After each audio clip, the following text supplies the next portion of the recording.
It's about visiting their daddy or their mama at prisons or county jailhouses all of their lives, or the mistrust that is certainly genuinely bred within them from the Stockton Police Department in particular, when you see people like James Rivera run off of the road by Stockton Police Departments, when you see people taking hostages, and there's any question at all about what could have gone differently, like let's just back our asses up for a minute and try to negotiate this woman's life, but I'm not here to talk about that. How can you expect for a child at 30 years old now to become a Stockton police officer? Why not use some of those monies to train up the child in the way to which they can go?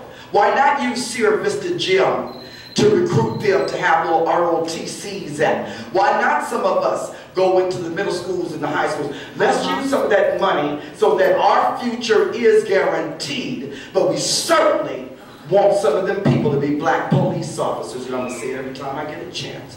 Thank you for listening.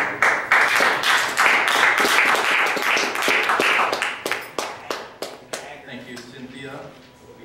I know I'm active in my community.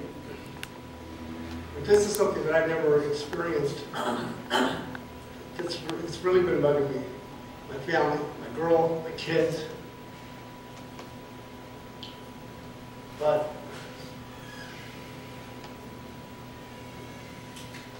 one thing I need to say for sure, and that's I do thank the Stockton Police Department for all they did.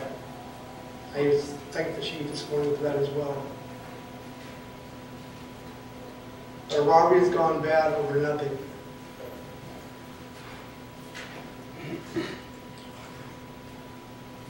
But I know we're all trying hard to clean up the city. I like some of the articles I see in your Mr. Tubbs for the South Side. It's cool. It was nice to see you that night at the hotel ceremony. We were there for support, like everyone else.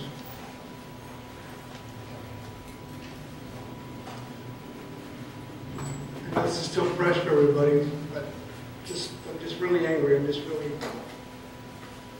it's hard to deal with.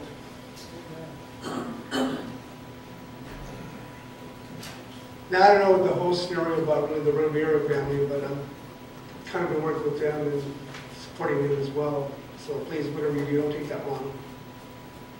I'm just trying to be back in my community and cleaning up my own act. Thank you, Mayor. Thank you, Joe. I was over 8 months pregnant with my 2-year-old daughter, and I have a license, and they took my car. They took my car. They said that they were taking my car to be under investigation, and when I got arrested was April 20th. They actually released my car from being under investigation on the 21st because they weren't even looking for that car that I was in. After they took my car, I've been calling since I got released from jail. Oh yeah, they took me to jail too. I got released from jail April 24th.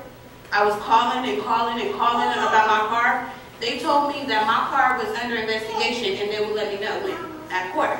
I go to court, they tell me that my car is still under investigation. All this time, by April 21st, they released my car from investigation. Then they turned around and sold my car, June 6th. I went to court June 3rd and asked for my car. They told me my car was still under investigation. So if it's still under investigation, how is it that you guys sold it? I had to go back, oh, and I paid $5,000 to bail out. I had to go back through the Pacific Tow. I had to go through the police department. They've been giving me the runaround. They're still not telling me who sold my car. Well, I did a little investigation myself. I know who sold my car, Detective Hughes.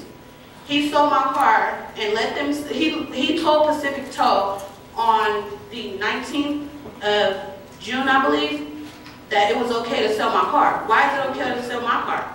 And that's not even the car that you guys were looking for. There wasn't a 30-day hold on my car. It was supposed to be under investigation this whole time. And it wasn't paid off. I'm still paying payments on the car. And not only I have to pay my grandma because it was in her name. And I have to give her the money for her to give to the car place, and she spent on a car that you guys sold. Well, the city of Stockton, the Stockton Police Department, whoever sold. That's practically being stolen. My car was stolen by the Stockton Police Department. I don't feel like that's fair. They took my car, they took my daughter's jewelry was in the car, my grandma's family Bible was in the car, I had shoes, everything was in the car. So not only did they steal my car, they stole my property. And they told me that they didn't mark down what was all in my car because that wasn't the car that they were looking for. So if that wasn't the car that you were looking for, why was I arrested? Why was I pulled over? Because of an air freshener, so they said. You took my car and sold it because I had an air freshener hanging from my rearview mirror, and I have license. Ms. Jordan, we will have city staff give the city council an update on your particular incident, so we have that information. And on top of that, after me going to court for so long, they dismissed my case after they sold my car. I need a car. I have 2 kids. I'm a single parent. I need a car. They have multiple cars out there that they didn't took, that people didn't pick up, that they're putting up for auction right now as we speak. So why can't I get one of those? I need a car. We will contact you. All right. You have my word.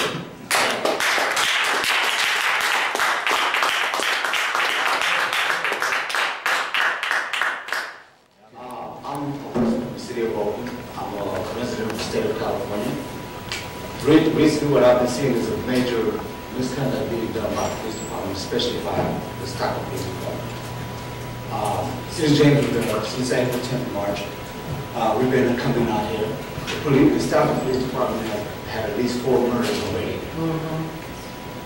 On communities, of people of color communities. And in every incident, the story is the same. They try to back out the way. One incident, y'all know, April 15 was years.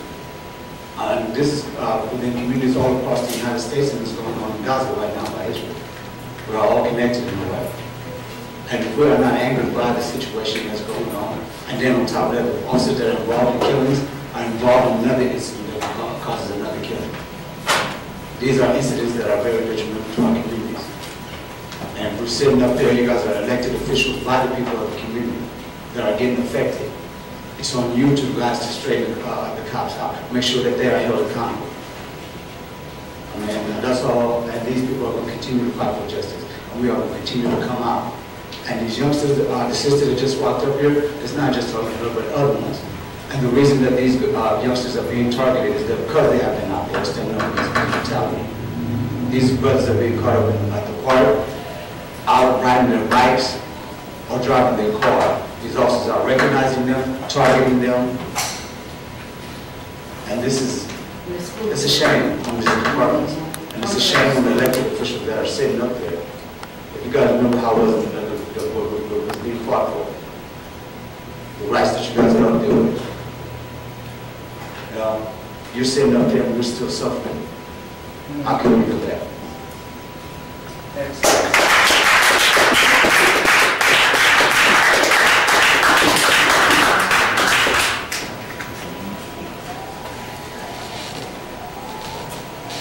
Mayor Silva, Council, first I want to start us off by saying this man here has never worked with the Justice for James Rivera Coalition. I don't know where that came from. He's just a guy that comes in there and points out sex offenders that they bring with them and tries to get people to act out violently towards them. So clear that up right now. Secondly, comes all back to protocol, the cameras. What happened with that girl out there? There's a penal code in California. I believe it's 26100. It forbids you to shoot from a moving vehicle, shoot from a vehicle, or to allow somebody to shoot from their vehicle. Now, we don't know if them cops killed her trying to shoot out the tires after they told someone to remove the spike strip. It's in the radio transmissions. Those conveniently disappeared from YouTube. We'll have them back up by the end of the evening for you. Somebody's responsible for her death, and it's not just the criminals that are behind bars or the criminal, as the other ones were killed. But since when is it okay for a police officer to commit what California calls a drive-by shooting? Because I don't think that they stopped and shot out the tires. And even if they had, they've already readily admitted to firing out of a vehicle. So we need the feds in here. We can't get them. We know, Mayor Silva, we know that you want to work for the community. We understand that. And we understand that there's other people that won't let you. We understand that you need a full council to back you. And what you guys discuss in private, we don't know. But one thing's for sure, we need the FBI in here. We need them in here now. We need cameras on these cops. They need mandatory drug testing after any force is used, because it's too common in a city this small that they are murdering us. They're killing us. And they send a very powerful message when they killed that woman. Not just to the criminals in this community, but also to the people. That we don't care about you. You can be a hostage in a car and we will kill you. You can take a hostage and we will kill you. There was a chopper in the sky. Why? What was the purpose? I mean, you watch all these other police chases from throughout the nation. They got that chopper on them cops back up so them dumbasses can try to run away and the chopper's on them. But we can't prove that they caused this death, but at least 2 officers are guilty of violating Penal Code 26100, and that's California's drive-by shooting law. And someone needs to, we need the feds in here now. We need them in here now, before the next person dies. This was a big deal. I know if I was the hostage, if anyone on this side of the room was the hostage in that vehicle, nobody would have cared, but we got a white woman now. We got a white woman, they got national headlines. We need the FBI in here, please. Thank you. I know my story probably going to bore you guys, but I'm here for my brother, Joseph, same last name, and the lack of training your officers possess. Like, I was standing across the street, I was watching my brother the whole time, and they were marching yet, but he was stuck on the phone, and another officer, bigger than you, I only weigh 150, my brother's lighter than me. Another officer probably bigger than that guy, probably 180. So the officer probably like 200 pounds, if you're 200, grabbed him by the shoulders, when he wasn't even looking, swung him around and slammed him. And then another officer, probably about the same weight, real close, puts his knee on his back. And now another officer puts his knee on his knee, right in the back of his knee. So he's laid out flat, arms ready behind his back. Okay. Other officer put his knee on his knee, most likely he's using all his weight. And then another officer, it's on video, it's on camera, is twisting his ankle. Okay, we're MMA fighters, we train. That was like April 26th, I think? Yeah. That's a big injury towards ACL, towards TCL or something like that. That's a big injury for us MMA fighters. I mean, my buddy George and them was just in here holding their titles, taking pictures or whatnot. To them, that would end their career. They would not have that belt on. That would be stripped from them. These officers need better training. Come on, that kid's light. He's like, yeah, you know. They're saying he was resisting arrest, but he wasn't. How could he? He guys came up from behind. I mean, we just want some justice for that. Justice for Andy Lopez, Christian Hoffman was shot in the back with his hands in the air already. If he had a gun or not. I mean, he wasn't pointing at the officers. Everyone has the right to bear arms. We got justice for him. Yeah, pretty much that. These officers are in the wrong. Just let you guys know.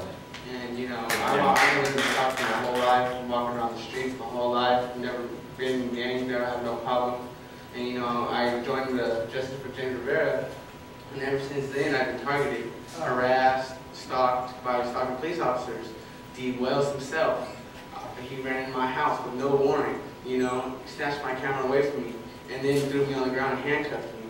How is that supposed to go when I'm disabled and he's hurting me, and, you know, where I can't defend my rights now? I took it to Internal Affairs and made complaints. Now they're backing him up. And I have video of this, proof of him snatching my camera away from me. Like Aaron said, Massachusetts versus Glick says that I can record a cop. You see, and all I'm trying to say is I need police accountability out inside of California, you know, and if I commit a crime, I'm being held accountable. If a cop commits a crime, he needs to be held accountable also, you see. So, you know, they stalk me every day, all the time. I walk down the street, their way of stalking me is waving at me and flipping around and keep waving at me, stalking me until I get to my destination. They want to know where I go at all times. Why? I don't know. See, I have it on video camera of them following me 24/7. You see, if anyone wants to see the video, be sure to come towards me because I sure do have videos. You see. Thank you.